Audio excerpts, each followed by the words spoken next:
Monday night. It's 7 o'clock. You know what time it is. It's the JJ Show. I love you, Jumpy City, working for a man every night and day. Then I never loves me sleeping, worried about things that might have been. It will keep on turning, proud American ball burning. I should rolling, rolling, rolling, rolling, rolling on the river. I should rolling, rolling, rolling, rolling, rolling on the river. There is a do do do do do do do do do do. And here's your hosts, Jimena Segovia and Jaden Cornelious.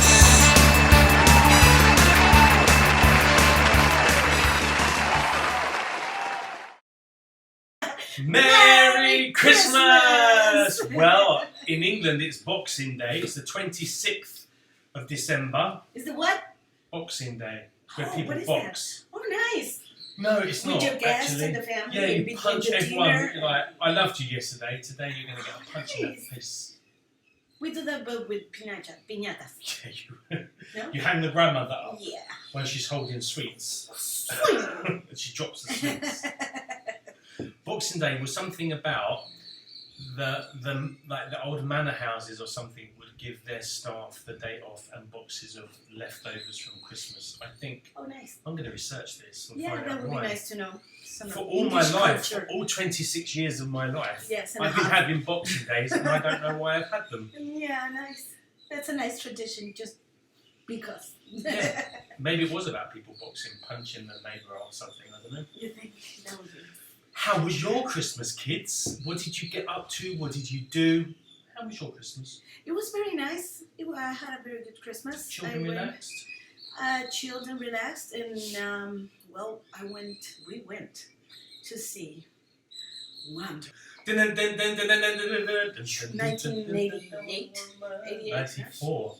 1984. Mujer Maravilla 84. 84.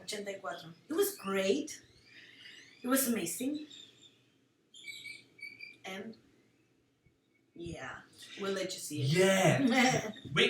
We'll show you a clip. It's Christmas Eve. It's Cancun. It's Plaza Las Rocas. It's Jimena Segovia and Jaden Cornelious. Hello. She's very excited by her Wonder Woman toy because we are here in Navidad to watch the new Wonder Woman movie, Mujer Maravillosa.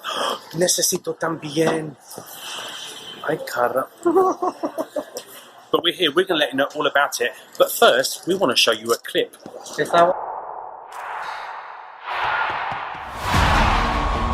This world is not yet ready for all that you will do. Your time will come, Diana. And everything will be different.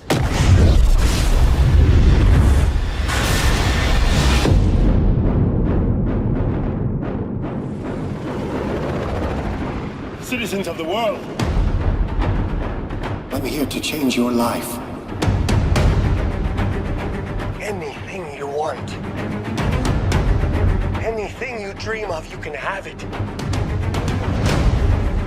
You look like you saw a ghost. Diana, look at you. It's like not one day has passed. I don't want to be like anyone. I want to be an apex predator. You've always had everything, while people like me have had nothing. Well, now it's my turn. Get used to it.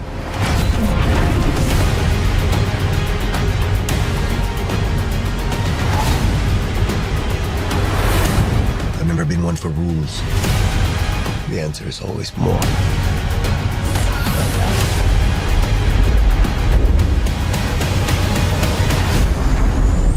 The way I fly, they will never find us. I forgot to tell you. What? Radar. Will they shoot at us?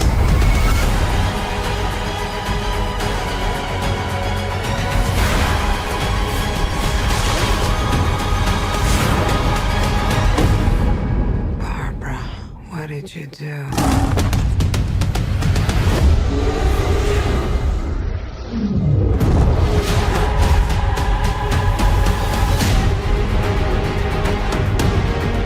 You know, I'm not so keen on this one. I figure you are, but you know what? I'm ready to go. I think we can do better. Parachute pants?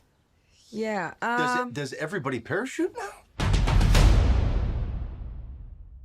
Asking my friend Jimena Segovia de la Rosa, when are you expected to grow up? And the excitement that we've had over purchasing these has been almost uncontrollable. Therefore, we have come to the conclusion this Christmas Eve 2020 that Jimena Segovia de la Rosa y yo, Jaden Cornelious, probably are not going to grow up as it goes. But anyway, we're going to carry on and we're going to tell you all about the movie when we get back. Hasta pronto. As you can see, actually, it was He's a hunk. He's gorgeous. It's so difficult. She's too. She's beautiful. Yeah, she's beautiful. Yeah. She was like stunning. And the 30 seconds, the last 30 seconds of the movie, I think, are the best. You have to stay when you go and see it, which you must. If your country has cinemas open, then you have to go and see it because it was really well worth viewing. I mean, it was a great movie. Yeah. Because I'm kind of old and I remember the original Wonder Woman, there was a few things in this film that made me go, oh, but that's not Wonder Woman. Yes. But she's beautiful, but it's not Wonder Woman. But it's really That's good. the feeling for the X generation watching this movie. Yeah, but it was really good. Yeah. Gal Gadot, perfect choice for me for Wonder Woman. Completely believable. And she's love a her. Chris, oh my God, what's his name? The hunk in one. Oh my God, what's his name? I remember. Chris something? Not Chris Hemsworth. No. Chris Pine. Chris Pine. That's He's right. got a really famous family. Do you know who his dad is? No. I guess his dad is Mr. Pine. Mr. Pine and Mrs. Shall I Google it while we're talking Google to it. you? Yes, we're gonna have a little different kind of show this time because, well, everyone is taking breaks for Christmas and Who stuff. is Chris Pine's father? Oh my Chris Pine's father is Robert Pine. Oh, God! And who is Robert Pine? it's obvious who Robert Pine is. Oh yeah, of course. I'm going to show you images you recognise him the minute you see him. Oh yes, of course, yes. I don't recognise him at all, do you? No, I thought he was an actor as well. Yeah. What are you? So there. We still have. Do you recognise him, kids? Who he is? I still am none the wiser, actually. Well, you've just seen how we got to spend our Christmas Eve. Oh, yes.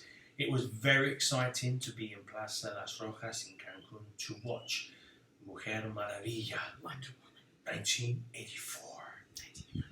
We were the only people in Yes. the whole movie theater, so it The actually whole felt movie. like The we had it real all to ourselves. VIP. The JJ treatment. Show VIP treatment. Of course, we expect that everywhere we go. With a bucket of palomitas Yeah. and a big Glass with a Wonder glass, Woman stuff yes, on with top. Wonder Woman, of course, and with a little topper, little doll. So we were very, very happy. And the movie was, Okay, should they see it? Yes or no? yes. Did you should go. enjoy it? Yes, I enjoyed it. Marks For out of sure. 10. For sure. 8. Ooh. Yeah, I would have given it about 8. There was lots I loved about it. Gal Gadot, absolutely incredible woman. And the hunk. Chris Pine, Yeah, it was good. And the end. you have to stay to the credits at the end. This is a must because we had a bit of a Home Alone moment. Yeah. Just about walking out and we were both like, Oh my, thank you. so you have to stay at Yeah. So I really hope that this is a premonition of what is coming in the next Wonder Woman movie, if there's a next Wonder Woman movie. Yeah, Wonder Woman.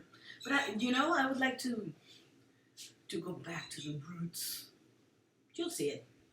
Let us know what you think about it. Yeah, we'd like to know what you think. That's if you're blessed enough at the moment in this current COVID clampdown climate of being able to get to a cinema. We're very lucky at the moment that we can still go to movie theatres, but I understand in a lot of countries, especially in my homeland, Inglaterra, that people can't go to movies at the moment. So if you get an opportunity to see Wonder Woman 2, the Wonder Woman 1984 second movie, whether it's on...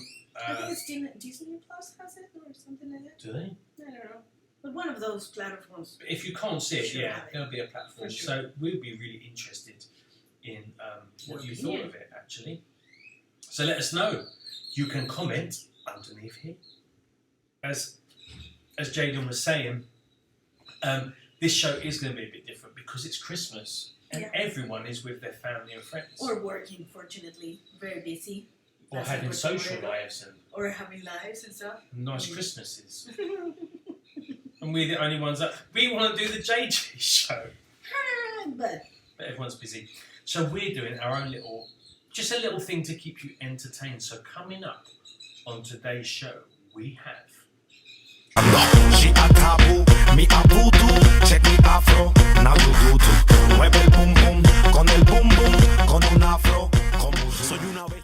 Yo hubiese sido tu primer amor, pero en la historia nunca se escribió que algún día tú y yo nos fuimos a amar. Lo que una madre por su hijo siente cuando lo ve nacer, cuando lo ve crecer, cuando lo ve partir.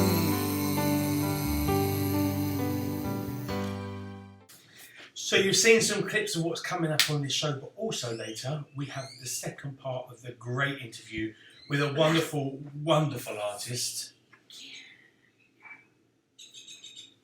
Blackxicano. I think Jimena Segovia was relatively moved by that interview, to be fair. Yeah. He's a good man, right? He's a very, Very good man. talented, but a wonderful, wonderful human being as well. And you're going to get a chance to see the next bit of our interview with him. Also, you get to hear me sing. You get to hear sing. You get to see some other videos of some other lovely people that we know. We're going to share them with you because this is our little special Christmas, not quite the same JJ show. And then in the new year, we're going to go back to the regular spotlight session.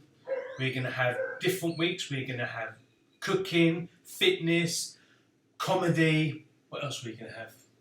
Cooking, fitness, We're going to go comedy. around and meet you and find you, maybe at the beach, maybe at the restaurant in the center of Puerto Morelos or in the Riviera Maya. We don't know, but we'll be around finding out who's interested in being part of the JJ show and the JJ group. Fantastic. And then hopefully, without too much delay, we will finally be going live in a place near you where we'll have live artists, live interviews.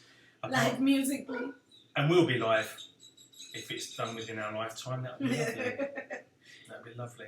And I'm going to have a tattoo done by the next show. Oh, really? What are you having? I'm having this finished. I'm having feathers down my fingers. Can you put it like that so we can see? It's a crow. Beautiful crow. See? Nice. So we'll be So showing I might even. Jaden's new tattoo. But I think now, let's have a quick look at us.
Do you remember me? I sat upon your knee. I wrote to you with childhood fantasies. Well, I'm all grown up now and still need help somehow. I'm not a child, but my heart still can dream. So here's my lifelong wish, my grown-up Christmas list, not for myself, but for a world in need. No more lives torn apart, that wars would never start, and time would heal all hearts, and everyone would have a friend, and right would always win, and love would never end. And this is my grown-up Christmas list.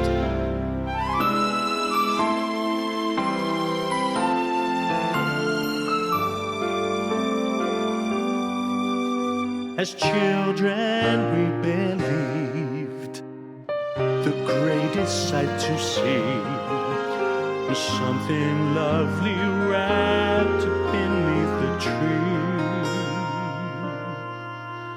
But heaven only knows the packages and bows can never heal a hurting human soul. No more lives torn apart, that wars would never start, and time would heal all hearts, and everyone would have a friend, and right would always win, and love would never end. This is my grown-up Christmas list. What is this illusion called? The innocence of youth. Maybe only in our blind belief can we ever find the truth.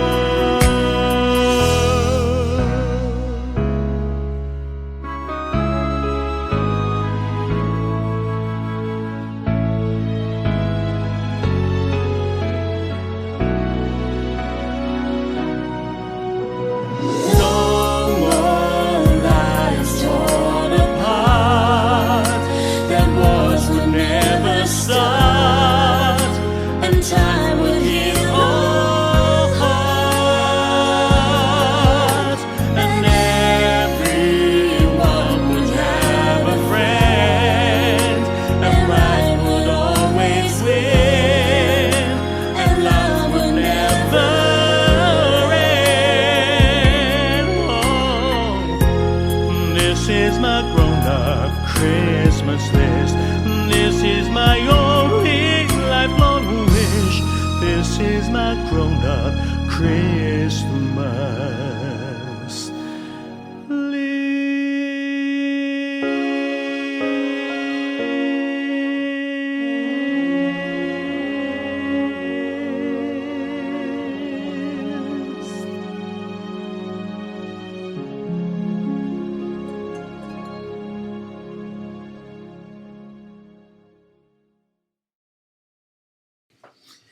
Well, it's Christmas, it's lazy time Christmas. Yes, it is. Time to sleep, time to sit back and watch something good on television, which is what we're going to give you the opportunity to now. We've got our coffees. Delicious. And we're going to introduce you to some of our friends and their YouTube channels, some great artists. Enjoy.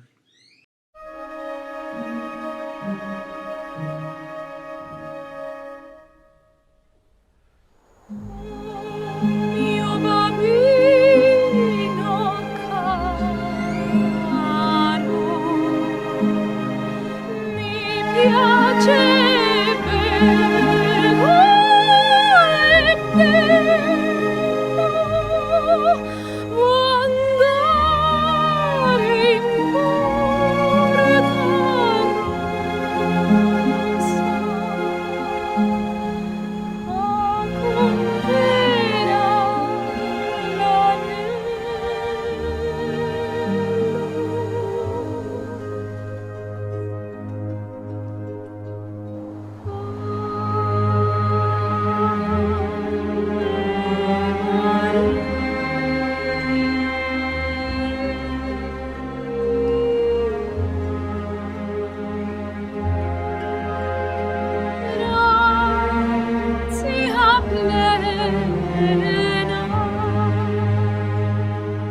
con decir adiós.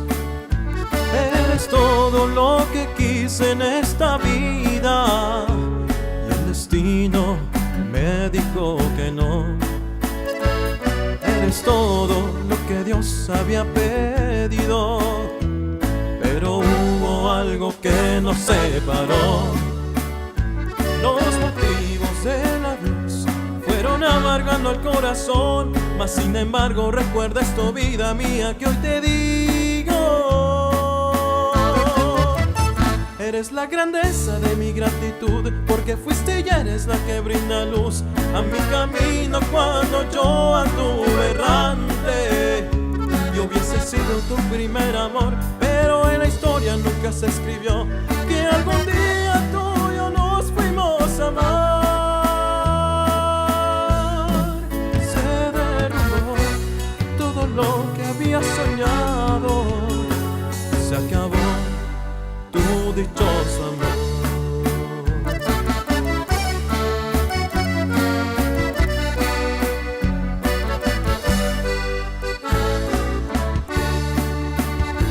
Los motivos del adiós fueron amargando el corazón, mas sin embargo recuerda esta vida mía que hoy te digo. Eres la grandeza de mi gratitud, porque fuiste y eres la que brinda luz a mi camino cuando yo anduve errante. Yo hubiese sido tu primer amor, pero en la historia nunca se escribió que algún día tú y yo nos fuimos a amar. Se derrumbó todo lo que había soñado, se acabó tu dichoso amor. Y este fue Miguel Mateo.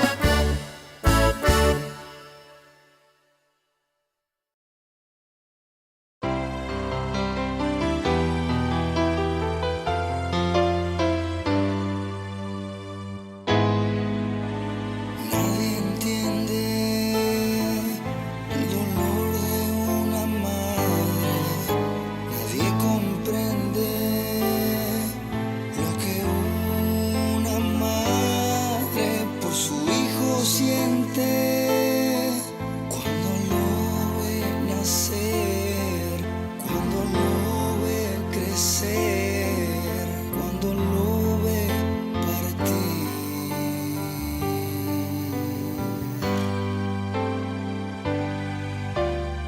¿Cómo no amarte, mamita, si tu pancita 9 meses fue mi hogar? ¿Cómo detengo el tiempo?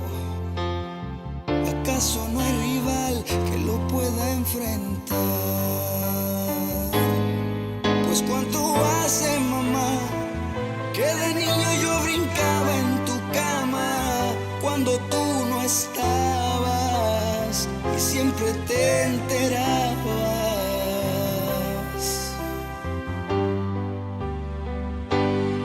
Y cuánto hace, mamá, que con amor me persinabas cada mañana al salir y en las noches al dormir. Mi cura en la enfermedad, mi luz en la oscuridad. A mi lado te quiero por la eternidad.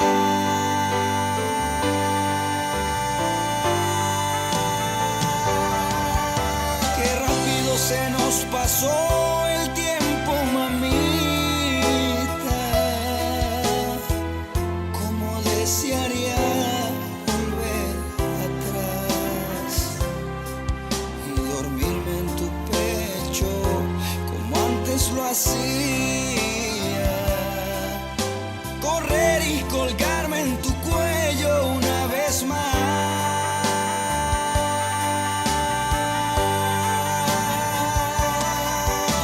Y cuánto dolor tal vez te causé, mamá.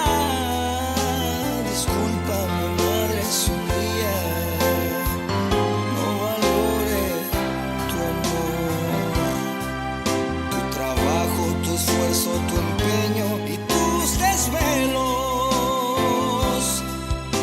la fuerza, el coraje y la entrega para amar.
Son on the throne en el Congo, bro. Soy Johnny, bro. Bestializándolo, negreándolo. Estoy afrobautizándolo. Slow down. Yeah, that's me, the Blackxicano, the black Mexicano. Yo, mama's warned you about. I'm putting it down. Run, cause King Kong is in town. I'm making it loud. Black people holding it down. Gia. She a taboo, me a voodoo. Check me afro, now you do too. Mueve el boom boom, con el boom boom, con un afro, como un zoom. Saca tu afro y déjame ver. Suéltate el pelo y hazlo tú también. Check out my afro, I've been looking fresh. Suelta esa melena y hazlo tú también.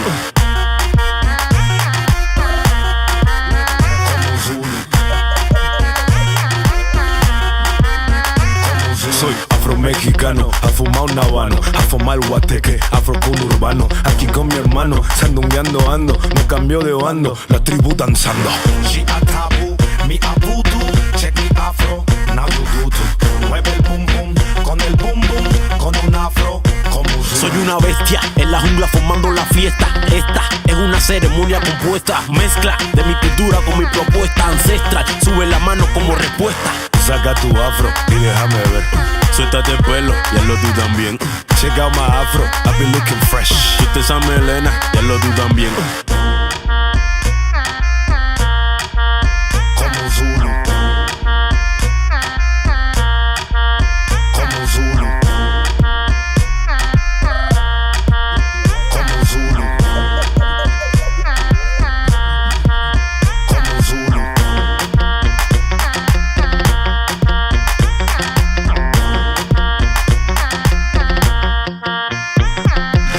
She a taboo, me a voodoo. Check me afro, now you do too. Mueve el boom boom, con el boom boom, con un afro, como Zulu. She a taboo, me a voodoo. Check me afro, now you do too. Mueve el boom boom, con el boom boom, con un afro, como Zulu. Yo soy King, Johnny Bra. Y yo soy Kong, Blackxicano. Los Quincones, Marrana Record. Yeah. Siente mi afro. Back to the producer. Afrobautizándola. Wakanda for life. Pristine angel, baby. Yeah.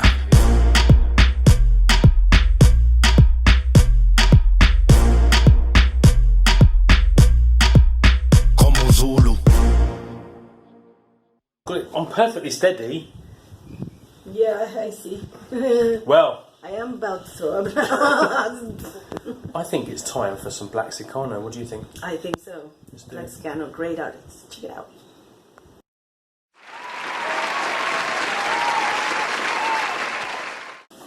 We are here in Playa del Carmen. I'm Jaden Cornelious. This is Jimena Segovia. We're the JJ Show. I'm happy today. We are with the one and only, the incredibly talented Blackxicano. Ya tú sabes, el más guapo. Thank you so much, Jaden, for having me. Thank you so much for having me. She's like my older sister. I just met her today, by the way, but she's my sister because we're like, Caribbean and Mexican. So, yeah, I'm really glad that you guys gave me the opportunity. Thank you so much for having me, and I hope your questions are challenging because I like it rough. I tell my girlfriend is like I go out on the streets and people think, oh, this guy is like this, like that, because they see who I am. But I don't like reggaeton. I don't listen to reggaeton. And my girlfriend was giving me crap about it. It's like, you make reggaeton, but you don't listen to reggaeton. I don't. It's not that I don't like it. I like dancing it, but I really like. I don't like to sit and listen to it. I like to dance to it, right? I like rap because more educational rap gives me something, right? I kind of like when you read a book. You don't have to agree with the book, but you're going through you're going through a story where you're like, oh, I hope this guy, it's also dies or something. Playing to your strengths. Mm-hmm. Like when they were saying you need to sound black up, unless you do some severe operation, I'm never going to sound black. I might be able to play with my voice to get a bit more soul in it, absolutely, but I'm never going to sound like a black guy because I'm not. Yeah, and so for me, you don't have to. Well, back in the day, you did. Oh, but it's about playing to your going back to the English. Always going to sound like a white boy singing ballads. But it's funny because we have many white artists that sound like black Absolutely, artists, and that's why they are famous. Absolutely, and women too. Yeah, but I couldn't. So and you have white. Sorry to interrupt. Do you have white what's it called, writers writing for black singers. Like Sia's writing for Beyonce. You know what I mean? It's like, what? So you don't really have to, but like you're right, before I feel like the industry was trying to control the artist into, oh, you look like this, or you have to sound like this. But if you don't look like this and you don't sound like this, then you can't be on stage. It's like, whoa, like, calm down. So like, there wasn't, when that was happening, I had to like, be at the gym. I mean, I still go to the gym. I like it too, but you have to be like, my videos, I had to be like shirtless. Why? Because I wanna get the women audience, like the girls, right? But I need to still have like this lyrics, the true lyrics, because I want the guys to like it, right? And I have to have style, and I have to have the chain, and I have to have all this stuff. And because I want to please my audience, right? And so that's the side people don't see, but it still exists, right? You can attest to this, being that you've been on stage. You used to be on stage every weekend, man. I remember like before the whole quarantine. It's amazing. It was amazing to see how, like, because I like to perform. If I didn't have to do it, I wouldn't. Yes. But unfortunately, artists, that's the way we make our money, and that's the way we get like UK's charity. You were helping a lot of people. A lot of our causes with charity, right? And that's the only way you could do it, by performing. Because unfortunately, our music, if we have a company that supports us, they get all of it. So the only way we can do it is by going out. So it's amazing to see somebody, a fellow artist like you, like yourself, going out there and performing every week, and even twice or 3 times a week. I'm like, man, whenever I get a show, I have to like, I have to think about it. I have to let me coach back, and then like it takes a week until I say yes, and it's like 2 months from now. So it's amazing, it's something that I admire from you. Besides your voice and everything, remember we were supposed to make a song together, but because of the distance and because of all this crap, and I was going to say studio in my house now, a little studio. Oh yeah, nice. Yeah, let's do it. I remember I told you right now that I was thinking about you. One day before you called me or you wrote me, I was like, man, that song, we need to make that song. I was like, oh my god. So some friends the other day. I wrote this little part for him, a little chorus, and I was like, try singing it. And when he sang it, I was like, oh my god, that's amazing. That's amazing. And he, you know what I mean? Because I know he does the whole opera thing type voice, and he sounds amazing. I don't know much about the genre, but the way he does it, he's just so natural with it. But I was like, man, what if he, did it like pop, right? Mm-hmm. And he did it, and I was like, oh my god, he did it way better than what I expected. So I was like, man, let's make it song. But at the time, I was busy. I was doing a lot of things. I was traveling to Mexico City, and then that crap, and until now, I'm still doing it. So congratulations on doing the show. Thank you for having me, by the way. No, man. I am a fan. I mean, your stuff is. Thank you, man. I appreciate that. I kind of know you because we've chatted a few times. So as a person, I think you're a really good guy. But your stuff, and I'm guilty of this as well. Like, I would put out what I can put out. Just anything, like a Christmas song yesterday that I recorded with my cat and my dog in my living room.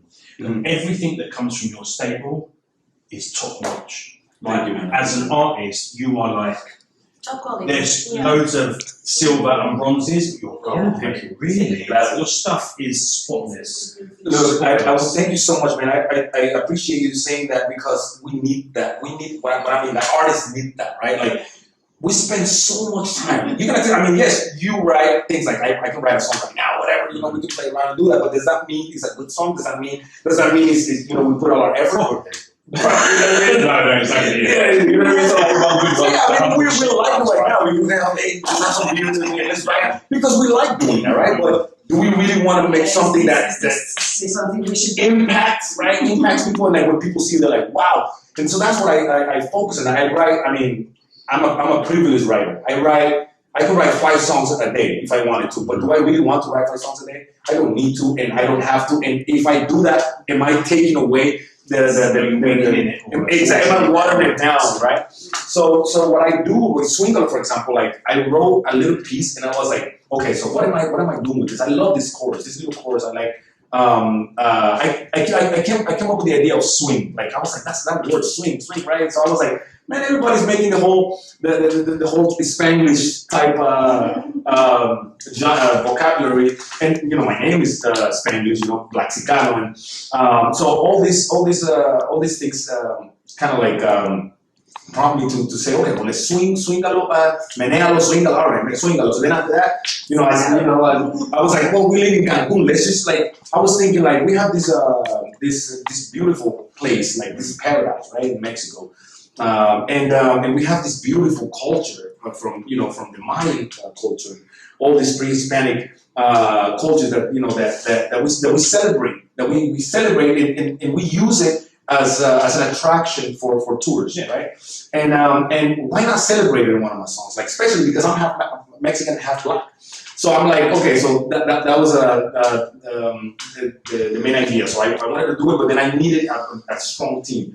Without a strong team, you don't do nothing. So I was like, I want the best at this. So I went with the costumes. I was like, I watched a lot of videos. And I was like, okay, so I like those costumes, Iscarete. So I was like, okay, let me talk to these people. So I send them messages, and they're like, oh man, we like the music, let's do it. So, I hired two of those people, and those guys were the ones that painted us. Okay, so now the outfits. Okay, so I need some, the Cancun people. Okay, so I talked to the Cancun people, they're like, oh, we have this outfit, okay.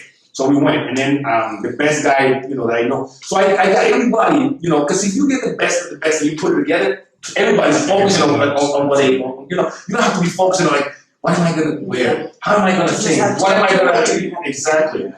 And then I got the most beautiful models like that I know, like that influencers here in Playa del Carmen. So I was like, oh, that girl, she pulls a lot of people, and she's like, very beautiful. She's Colombian. It's now, so let's go. I got this other girl from she's I think she's French. And then I got this other girl that's Mexican. Okay, so let's put it in, right? And the guys from Iscarete, they do it every day, right? So like they know how to dance. And I was like, okay, I want you to dance just like you dance in Iscarete. I don't care. I don't want you to say dance like it. But no, because the girls are like, but the guys are like going like, like what they do. So that's impressive to see, right? Like, what? Like, I never seen that. Especially, a lot of people got offended because, why is there white people white people are not black? But that's, or not white. Or black, So, but that was the whole point. I'm making it mine, right? Like, but I'm pushing it. I'm praising. That's the whole idea. And it was a really cool project. Many people were happy about it. Tourists watched that video and they're like, wow, that's like crazy, right? And the song is like a very danceable song. So that's the story behind the video. But it was really special because I'm talking about where I'm from. I'm talking about the culture. I'm talking about, it's not just like that reggaeton, like, hey, get your ass down, let me spank you, know what I mean? I'm not just talking about half of it is that. Don't get me wrong, I love the whole, I love the whole sandungueo, which is like, the party flavor things, but I put a little bit of of a message in it, which is like, the verse talks about it. My check 1, 2, and let me dance with you, Skanko, and I'm inviting people to come, right? Come to Mexico to speak Espanol and burn like a motherfucker, drop and roll and rock and roll, just drop it low, you feel my flow, you might never want to go. So I'm saying, like, if you come here, it's you're not gonna want to go back, right? You're gonna stay here. So I'm inviting the tourism. I'm portraying the whole, the beauty of the place, plus the beauty of our culture, and then I'm putting myself out there as Blackxicano, and remember más guapo, just boom, get everything that we have that's good here, put it in one thing, and it's just like let it blow by itself. I think we should. I want to know about your blackness. Tell me about your background. My blackness. Where does it come from? Because I'm half Cuban too. Oh, really? Yes. Nice. That's Mexican great. and other. So I'm really interested in that and knowing how it is from your point of view to be a black man in Mexico, a black Mexican, because it's not the same. Oh yeah. No. It's I have a lot of friends. Well, it's like I don't even know where to start. But is it difficult? Has it been difficult? Oh man, like forget about it. That's gonna be the last thing, because if I start talking about that right now, I'm getting emotional. But let's begin with the whole thing about like being black. Being black to me is like it's like a game in a way, because I am black only when people want me to be black, right? And I'm Mexican when people want me to be Mexican. And it's funny because if I say. If I start arguing a point about black, you're not even black. You were born in Mexico. You know what I mean? Wow. Right? So it's like, okay, now I'm not black. Okay, so then the opposite comes, right? I'm like, hey, what are you doing? What are you talking about? You're black. I'm like, oh my God. So it's like, I'm bold, and I have that burden and that privilege at the same time, which is like, it's hard to deal with just by being you or by being me.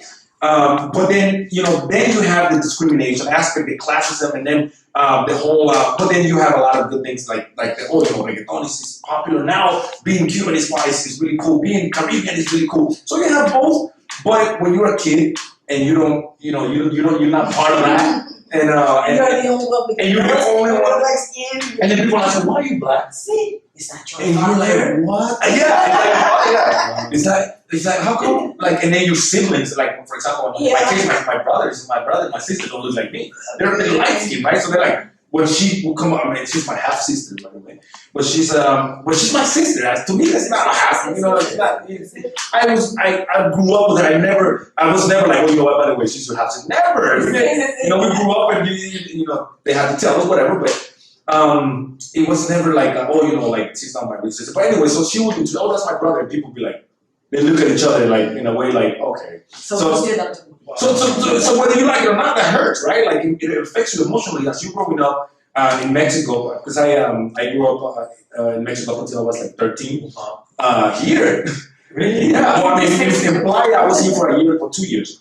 In Mexico, in Merida, I grew up as a kid, right? So in Merida, it's even worse. Because in Merida, you have these conservative people that don't like anyone. Like, you go to Merida, it's a different world. It's like everybody is like, they have their own language, by the way. Like, they speak Spanish in a different way. You go to, like, if you understand Spanish, go to Merida. You don't understand nothing. Half of what they're saying. Because they use Mayan words.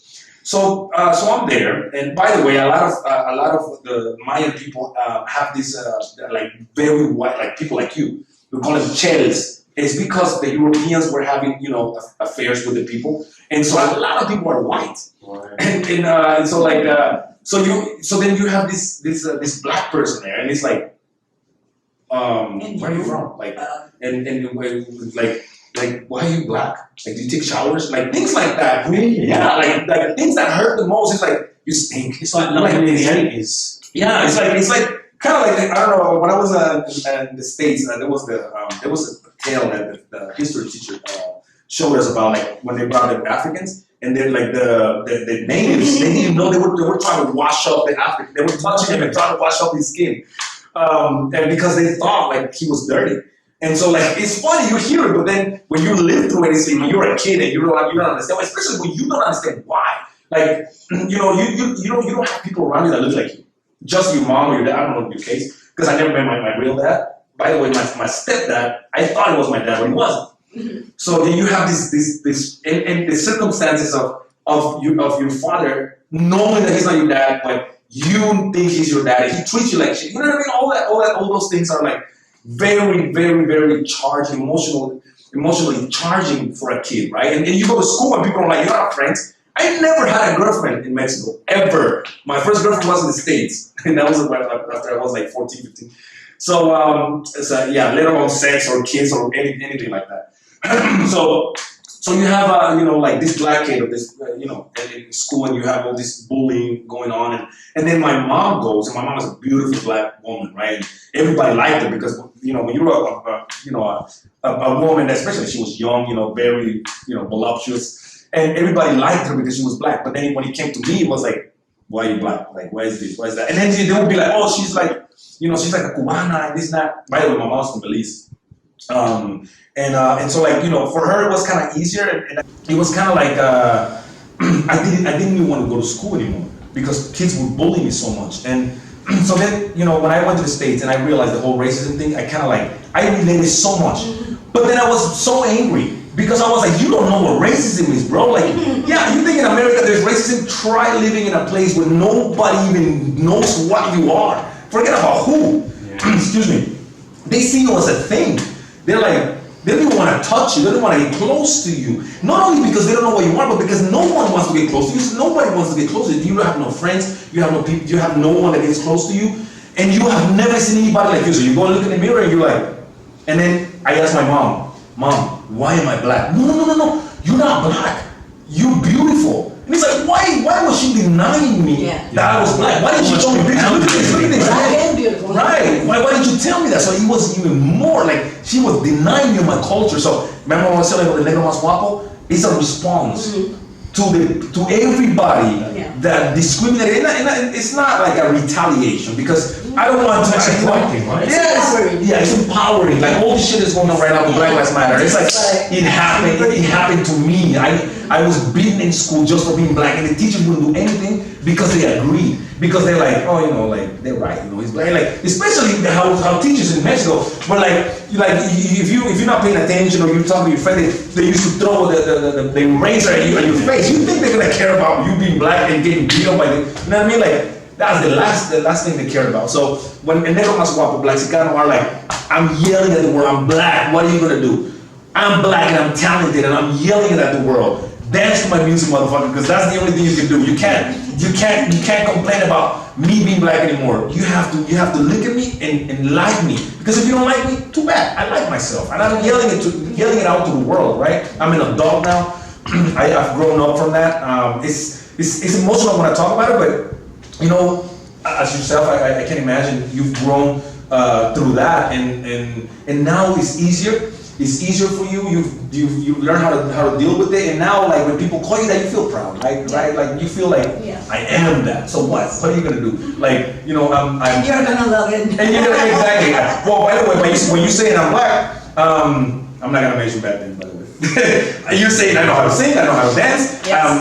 I'm good at sports. You know, and all this stuff. Not to mention I have big feet. And I don't know if you know what that means, but if you do, you know what I mean? So like, you know, I have a lot of things that, you know, not to say that I'm better than anybody else, but to say like, I'm a human being like you. And it's like, you know what I mean? Like, it's like, I have rights too, and I have the right to be happy.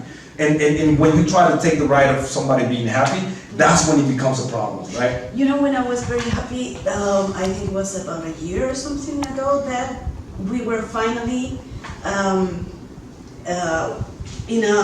when you were filling up a form of everything, and your race is, and I was always other. Yeah. You know? Yeah. And now that you have Mexicano, Negro, Mexicano, I'm like, yeah, they're accepted. Give me a hug about it. Oh, shit, that's great. I know. You know that? I started that with you. That gives me my identity. Now I'm somebody. Representation. You know, it sounds like a small thing, but it's such a big thing because that happened to me. Like, you know what I mean? Like, it's like, and I think it's because of the immigration now. They're recognized Afro-Mexicans more. Finally, right? we are recognized. It's like, man, because like I said, it's like to Mexican people, which I am. I have a tattoo that says "Hecho Mexico," right? And so when people tell me you're not Mexican, it hurts me. But then I am Mexican when, you know, to other people when I'm trying to say I'm black, and it's like, you know, you always have to be balanced around me. Am I Mexican or am I black? I'm both, man. Like, stop fucking around with me. I'm both, and I love myself, and I am who I am. And yes, and society will never stop seeing me as who I am, unfortunately. And we want to make it equal. And I don't think it's going to happen in my lifetime. But if it happens, it will be good. But you know what? But there are significant changes. What I can tell you, just like Tupac, I'm not saying I'm going to change the world, but I will spark the branch that will help to change the world. And that's exactly what you know what we're doing with music. I'm doing that with when I talk to people. You know, when I talk to my friends, when I give interviews, I always talk about, you know, being black and how it's changed my life, and when people come around me, they don't see me as a normal person. Like, you know, like you see this hair right here. It's not coincidence. I brushed it out to you know, for people to see who I am, right? And I wanted to you know, if there's a kid out there watching me and talk about this, to say, you know what, I'm not alone. There are people like me.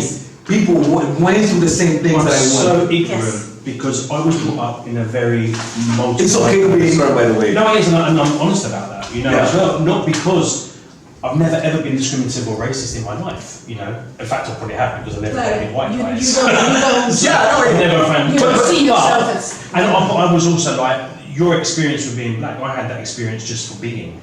Yes, I didn't even know that. Yes, exactly. You said it right. I was beaten to shit. Oh, I know.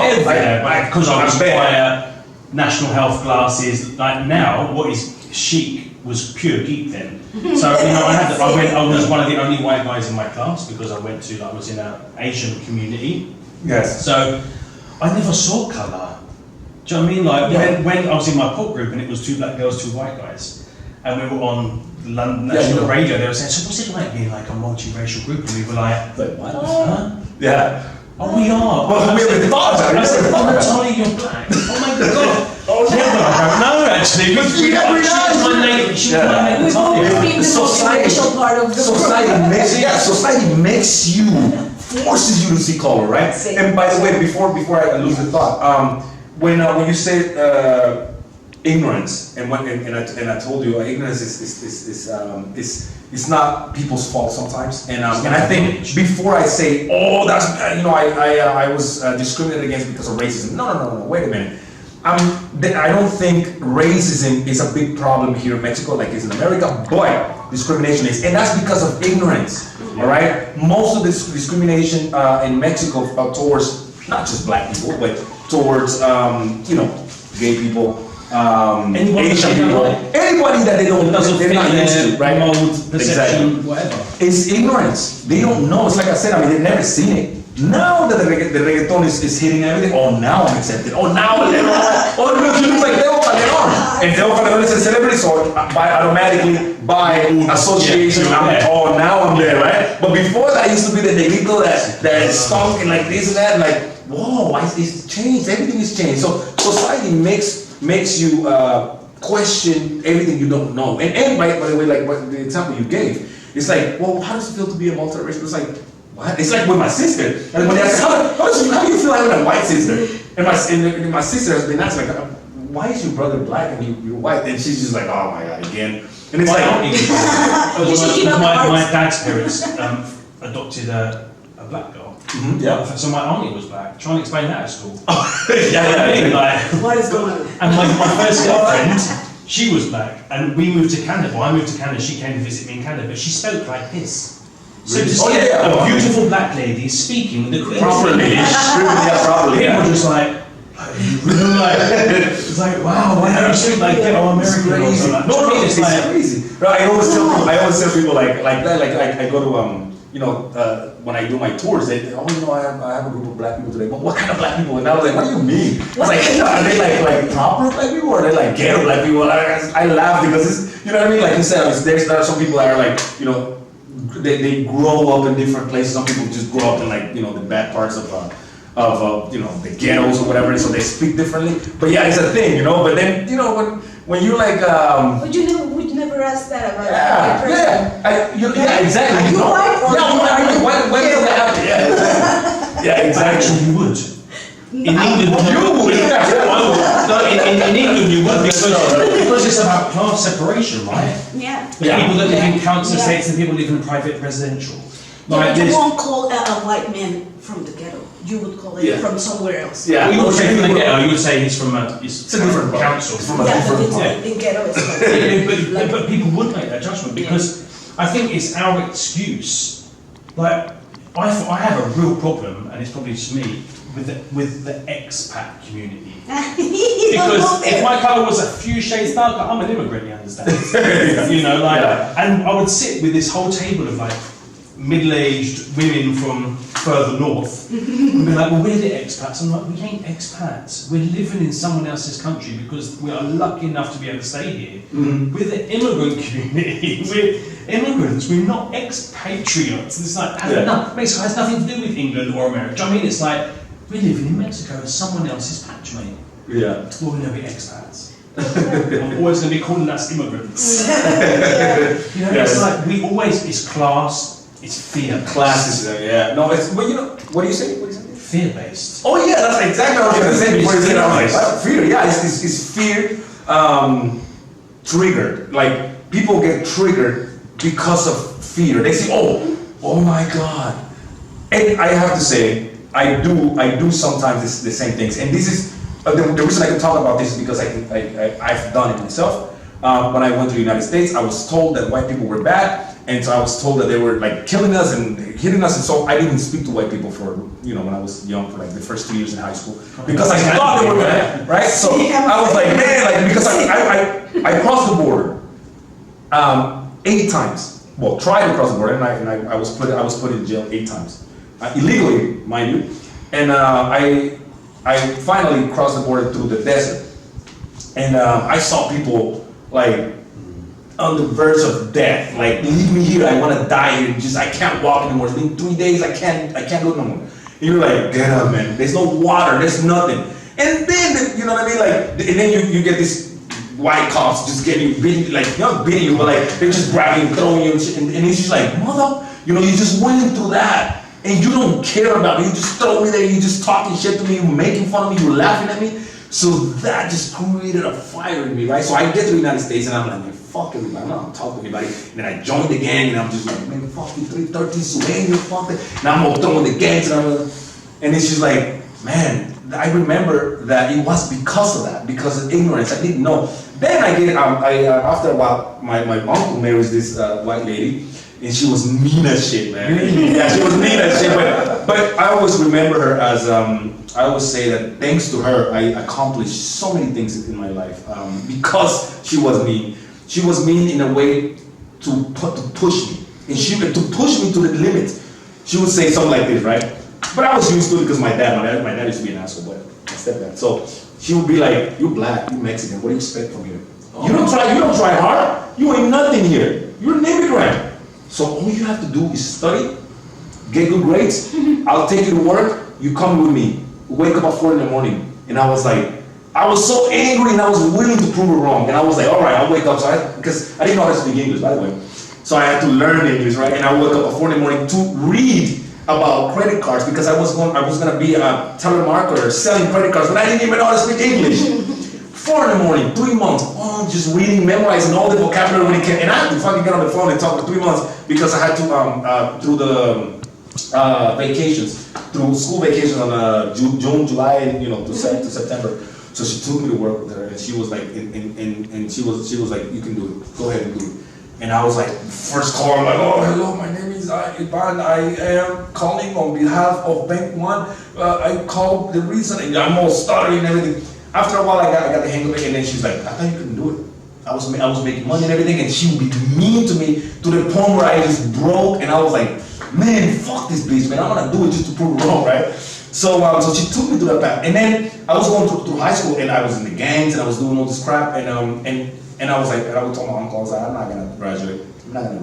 She's like, Mijo, you have to do it. I have 3 jobs. I'm working for you guys, because he's the one that was at his house. I wasn't, living with them.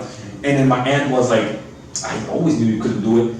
Look at you, all you do is fucking, pretend you're tough and all this shit. Like, what are you doing with your life? What does these motherfuckers give you? All these guys are doing this and this and that. And then she had white kids, and she would treat them so well. And I was like, oh, I was so angry. So then I would go and like study, and I would try my best. I learned English, graduated with honors, had 6 scholarships. 3 of them were cash. I went to college. And she looked at me. When I was graduating, I remember looking at her, and she was like, thought you couldn't do it. And I was like, shit, man, I just went down and hugged her. But I hate her. It's part of myself. But I love her so much because that's what I needed. Some people need that. I needed that because that's how I grew up. My dad was the only way you would see a response from a kid that was abused and grew up in a harsh environment is by being hard to them, right? We all need love. And we all need to be, appreciated and treated well. But when that's all you see all your life, and then everybody pushes you away. Then sometimes that's the way. That's the way I responded, right? So now I'm a teacher. Now I have a good life. As you can see, I have I'm not a gangster anymore. I'm doing music and I have a good woman next to me. And I think that has to do a lot with the fact that I matured, thanks to age is one, another, and education, going to school, good experience, good people around you, and man, I'm you. Yeah. I'm you. Yeah. I'm not here to judge you. I'm not here to be angry. I'm you. Like, can we just be one and just respect each other and just be happy, live life, go through this world together and just be able to enjoy it, man. Just what I said earlier about we spend so many times like I know the whole like Black Lives Matter and All Lives Matter and Fly a Rainbow and everything, but what you're doing is you're strengthening the difference. Yeah. Rather than like I said, rather than looking like I'm no different to you. Like everyone has a different upbringing. We could have had the identical upbringing up to the age of 18. You could have seen a nasty road accident on the way to school. I didn't see it, and that's changed your life for the rest of your life. Yes. Because we're so intricate as human beings. There could be just one tiny thing that changes how you react to the next 30 years. So, Yes. so we all have to be like, I'm Jaden, I follow Jadenism, my colour is Jaden, because there's no one with the exact same pigmentation as me. Do you know what I mean? I'm just Jaden, and I'll try and be Jaden. So when they say you don't sound black enough when you sing, or no, you're too black when you sing, but you're too short and your ears are too big, it's like, I don't sound black enough when I sing. But no, see, for me it was like, oh my God, but I want to be black one. I want to be black. For me they were like, for me they were like the coolest people on the planet. Thank you, man. I appreciate the that. best singers, the best dancers, the best looking. It's like that's and yeah, you hear people saying those things, but yeah, I mean, it's like I could say I stopped being angry at people for looking at me through the lens of race, right? Yeah. I stopped doing that a long time ago. Even when I came back from the States, I started trying to change that because it offended me when I was called black, right, or negro, whatever. And I changed that. I'm like, you know what? You're just gonna make it worse for yourself, man. And just let it happen. Be happy about it. Just embrace it. Not only embrace it, but yell it out because the more you yell it, the less they want to call you that. It takes an hour, right? Yeah. I'm like, negro más guapo. And now, when I go out with my friends, I don't even wait for them to say, I'm like, negro más guapo, ya tú sabes. And they're like, oh man, ¿cómo estás? Todo bien? They're like, you took it out of me, you know what I mean? You took it from me. So yes, I mean, it's like, I guess for me, the way I live my life is just, I don't give them the power to hurt you. That's the thing. And what are your plans for next year, finally? 2021? 2020 has to be the worst year of our existence, right? I spent No, but that's my point. It's been an interesting year. Like, it hasn't been the worst. I think it has brought the warrior out of a lot of people. It's brought to the surface a lot of self-truths. You've had to get to know yourself this year. Look, I was talking to her last week about look what we had. Like, we were doing not as good. I had a good job. I had, I was working nights, days, and we had the money we needed and everything, but we weren't happy. We didn't have, like what we wanted. And during this pandemic, we accomplished this is what we wanted. We just bought a new TV. We furnished the house. I have more students now. I'm working, making more money. Why? And I think it's because, like you said, it brought to the surface like the things that we didn't know we have inside of, right? And the things that matter. And the things that, exactly. It's like I was speak to her and tell her, it's like, imagine if we did all that through the pandemic. Now imagine when we're out of the pandemic. Hopefully, we never know when it's gonna end, but I hope 2021, just gets better, first of all. But regardless of if it gets better or not, we just have to keep trying hard. Like, we evolve, right? Yes, I congratulate you for doing this. For just following your dream and keep on and just empowering people, giving people who you are, a piece of you through social media, giving us a voice, the artists, the people that you interview, and that's what I want for myself. I want to do things like that. I want to be able to take it to the next level, right? I'm a rapper. I'm an artist. I want to be able to go out there and find a way, just like you, to present myself to the world, give a message, and kind of like try to make people happy, And that's what I want for 2021. What do you guys want for 2021? I want a new Blackxicano single to come out. Yeah! Oh, we have a song, man. We have a song with Blackxicano. Yeah, let's do it. Oh, you guys, you didn't tell me, like, you used to sing together, you still sing together? Or? We've only just started singing together, yeah, we started really. singing together. We met through events in Puerto Morelos. Really? And I had another show before he came to talk about his... I think I was doing a Christmas event for charity. Exactly. Yeah, the whole day, just different artists, different languages, singing Christmas songs. I remember when I met him, I knew him through social media, but then I did a show in Puerto Morelos. And that's, I remember because it's in Puerto Morelos. And I was singing, and after that I wanted to say hi to him. What's like doing? I have you on social media. He's like, yeah, man, you should do something. But that's how I met him. But I knew who he was. I had him as a friend on social media. You know what the thing is? that the important and the really essential things just go forward. You have to make it a reality, this right? New project, the JJ Show, look for us and subscribe and all that. And it's given us a new path for us to do and be what we are and Yes. no, and to meet people as important as you, because I have to say that it's very, very fulfilling to have a good talk about all these matters and to relate and in all these different ways, no? Yes, and, yes. I've been an admirer of your artistry because to me you're the dominate. Like I really thank you, brother. I appreciate the stuff that comes out of your stable, your music. You can sing, you can dance, you can rap. I can't sing like this guy, but I try. No, maybe you don't want to. Just as you sound fucking wet. No, you wouldn't want to because what you're doing it the best. What you've got, you're capitalising on every bit of your talent. I try, man. Admirable. I try, and I try to go back to doing that in 2021. But after today, I'm even more an admirer of who you are as a human being. Thank you, brother. Me too. We haven't had a conversation like this, so I appreciate you guys. You guys are more like me, and we have so much in common, more than I thought we did, right? And I appreciate you guys interviewing me, and more than interviewing me, having a conversation, because this is how I feel. I don't feel like I'm on the spot. When I have an interview, I feel on the spot, like what am I going to answer? When I'm having a conversation with you guys, it has been truth, right?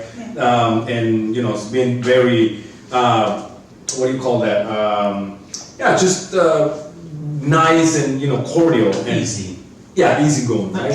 Natural, So natural, and so I appreciate you guys doing that, and I hope that you guys come to Playa more often, and I hope to have more. I think I have another show, maybe January, February.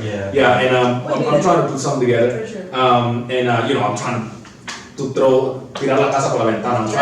I'm trying to make it as big as I can. I'm gonna get bailarines, and do whatever we can. So yeah, that's my goal, and I want to thank you guys for having me, and I appreciate you guys talking to me about these subjects that are not easy to to bring up. For most people, you couldn't talk about these things because many people don't a lot of ignorance in the world, and I think we have to just be accepting of not just each other but ourselves, right? No, that's the biggest thing, right? The biggest thing. So it's what we fear in ourselves, we project onto other people. Exactly. Well, I want my biggest question, because like it's a bigger one. Oh, yes. Because like soy un fan también. Entonces, you're on every playlist I've got in my phone. Apart from I'm following ABBA. You're obviously not on the ABBA playlist. But come on, I want to be because I ain't heard no or Dancing Queen coming from your stable yet. But obviously you're on my gym, you're my party, you're my Latin party, you're my chill at home, and everything. Great. Why aren't you a huge fucking superstar? Well, because look, I don't understand. Look, I am a superstar in people's eyes. Now, there is a big problem with here in Mexico. You have to be friends with the friends, and you have to do things. That's the with rest. Thank you. I'm gonna tell you one of my experiences. I hope nobody gets offended, but if they do, like I said before, you go to places and they ask you for certain things in order for you to become somebody, right? I'm not willing to do those things, so I work on my own. I put my own money into my own projects, and I chance it, right? I change my arm. I do the things that I do, getting advice from people that are professionals in what they do, and I kind of through my experience, I've learned how to do certain things, and I rather be doing what I'm doing, having a life that I know that I have control, and I don't not be a slave of somebody. Oh, I did that for you. Oh, and now you have to do this for me. And unfortunately, I'm not gonna say just Mexico, but Latin America, that's the way. It's England as well. If I'd gone onto the casting couch with a few producers, that's what I actually meant.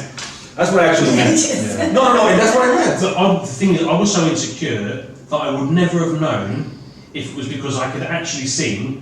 Yes. I gave my I don't want to be anybody. You know what? And you're not the first person to ask me this. Many people ask me this, and they tell me, Ivan, man, I hear things on TV that are like bullshit compared to your stuff. I know what I can, you know, what I give out. Don't get me wrong. I'm not gonna sound humble here and be like, oh, thank you so much. No, I fucking spend my life into this. I pour out my heart day and night to do this, to make this happen, to make these songs, right? To do this, to make my dream come true.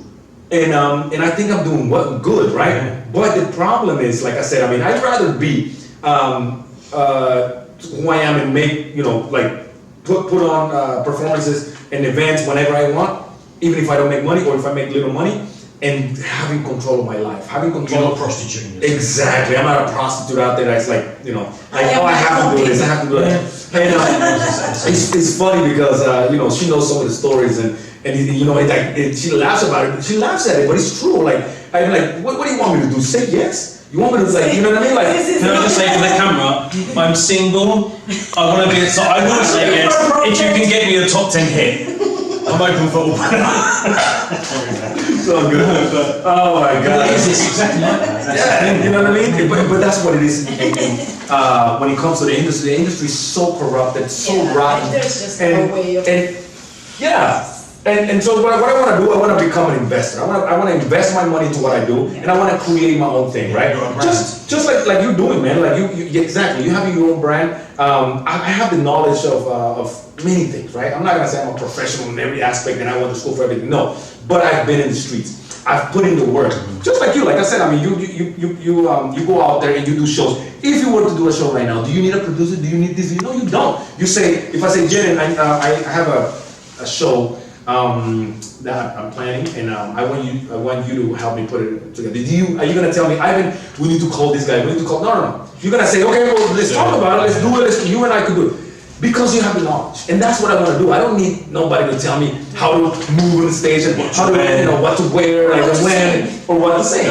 Why do you want to sing blues? By You should be the way, salsa because you look like a salsa singer. yes, by the way, when you go there, they tell you, what songs do you have? What songs do you have? These songs. Oh, you know, we heard this one. We don't like it because it talks about this. What other song? It's like, bro, really? So you want to have the watered down version of Blackxicano, or? But by the way, can I call myself black, or should I say Mexicano, or like, what do you want me to? You know what I mean? Like, what is this about? Like, is it about you presenting who I am, or is it about you presenting your product? Yeah. Because if it is about you presenting your product, I don't want to be part of it. But has the pay me some money so then I can do whatever. Don't sing. Like, but that's the you know? person. It's an executive. It's a businessman. It's not a musician. Exactly. That's what I'm saying. So it's gonna be like that. You're a piece of meat. Yeah. I was like, oh, the executive goes, okay, well, I see Rihanna. What is she doing? She's playing that piano. She has no braids. Okay, so now I want another one like that. Okay, we want to bring another version so that you can compete with her. Let's go. Or no, but I'm not that. I'm not that. You know, I like braids. I want to, you know. If you're too good and you're too like, then they will sign you to shelf you because now you're a risk to the other. Did you? Oh my God! It just hit that fucking nail. That happened to me in California, and unfortunately, I had to speak about it. But yes, it happened to me exactly what you said. I was a big competition for all these rappers. I was the best rapper. At the time, no one could touch me. Till now. But, you know what I mean? Like, I would hear these people and I was like, oh my God. I rapped to one of them. And he was like, bro, you're the best rapper I've ever heard. His girlfriend signed me. She had a poster of herself and she was a rapper too. She signed the poster that you're the best rapper I've ever heard in my life. She signed it to me. There's a video where I was rapping to him and he was my idol. And he was like, bro, man, you kill anybody with that.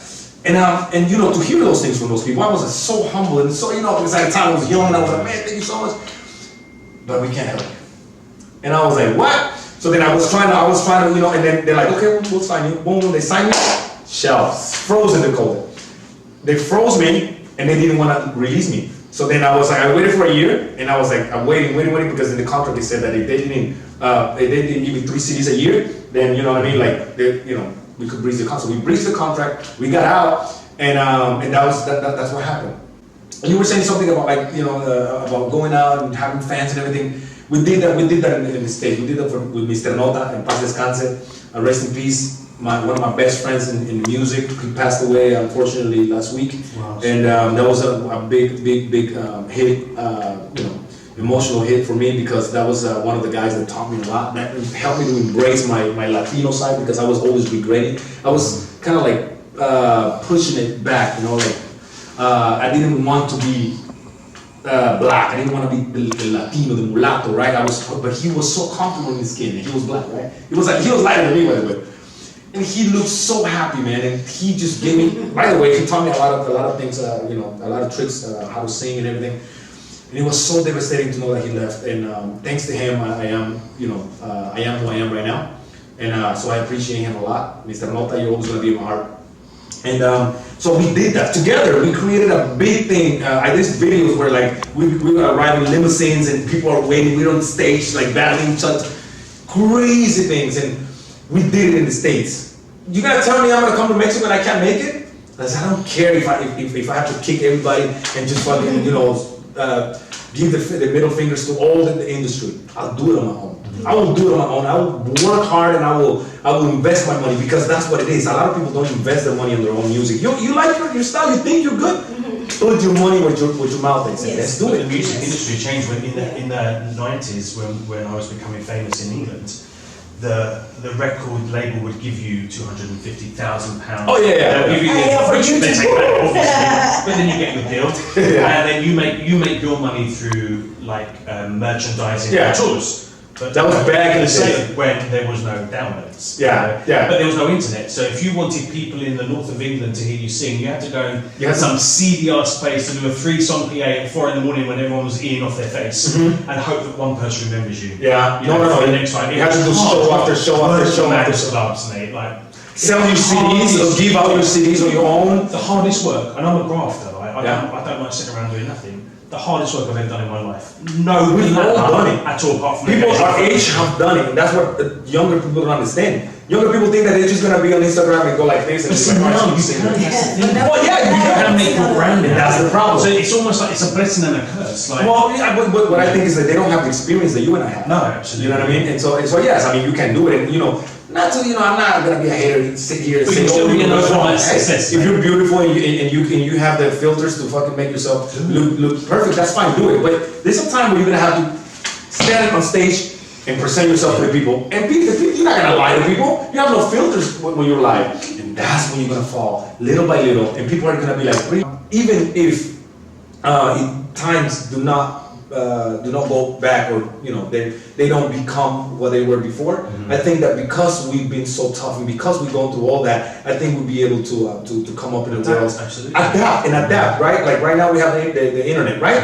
Like we grew up, like you said, traveling town to town, giving cities out for free, singing with people, and people just like, whatever, not giving a fuck, like and you're like, man, I just sang my heart out, and people don't even give a fuck, like they didn't even look at you. You come out, and they just look at you like you're weird, and man, it's just like, but you just hold on to your dream, and you're like, man, one day I'll make it, right? And I think all those things just make you stronger. And you just like, you're out, you're like, I'm a superhero, bro. I have superpowers you don't have. Like, what are you gonna do on stage? Like when I go on stage with all the rappers, I'm like, bro. I'm even gonna try not to do too much because I'm embarrassed. I'm embarrassed to embarrass other people, right? And I know it sounds cocky, but it's the way I'm wrong. It's like, give me a mic, I don't need a song. Let me improvise for people. What, you know what I mean? Like, you want me to dance? I don't want to dance. I'll do whatever. If you want to take off my shirt, whatever you want me to do, I'll do because I am a fucking artist. I've gone through I've gone through the trenches when it comes to that. I'm not afraid of like when somebody give me up, bro. We don't have anything. Like people are going crazy. They want you to go, and bro, my show is over. I only had fucking 6 songs that, bro, please, man, I double you pay me. Just go up. Give me the fucking mic. What's up? What's going on? Hey, everybody. Hey, I see those pretty girls. Hey, what's up? What's your name, mommy? No, come over here. Oh my God. Hey, let's say whoever we made with Mr. Nota, we did that.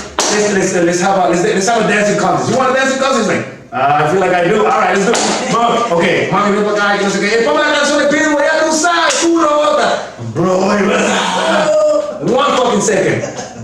Tell the little influencers to do that. They'd be like, I think I'm gonna sing again the same song I sang. You know what I mean? It takes time, man. It takes time. And I'm sure you know how to do it. I'm sure, like, in your own genre, you know how to do that. You go out there and be like, okay, I'm gonna sing a song.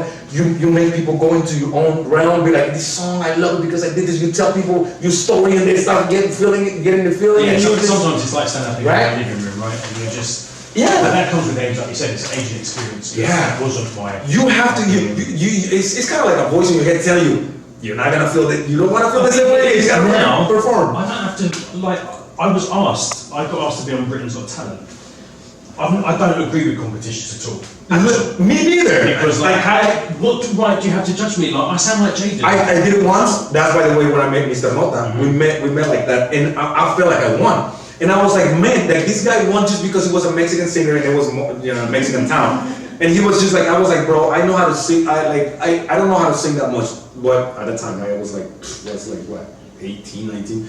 But I know I won this shit. And I was so angry because a lot of people like watching me on TV, they told me, bro, you won that shit. My sister was watching me on TV. She's like, bro, what the? And so I was so offended. Because, and then, you know what, I get mad? I get mad when people tell me, you want to sing karaoke? I feel offended. But that's not because I don't like karaoke. It's just, I feel like, bro, I'm an established artist. And I have my own songs. Like, I don't need to sing karaoke. Yes, I don't sing karaoke. But it's just like, I don't know, I feel like they're telling me the same thing as like, let's compete.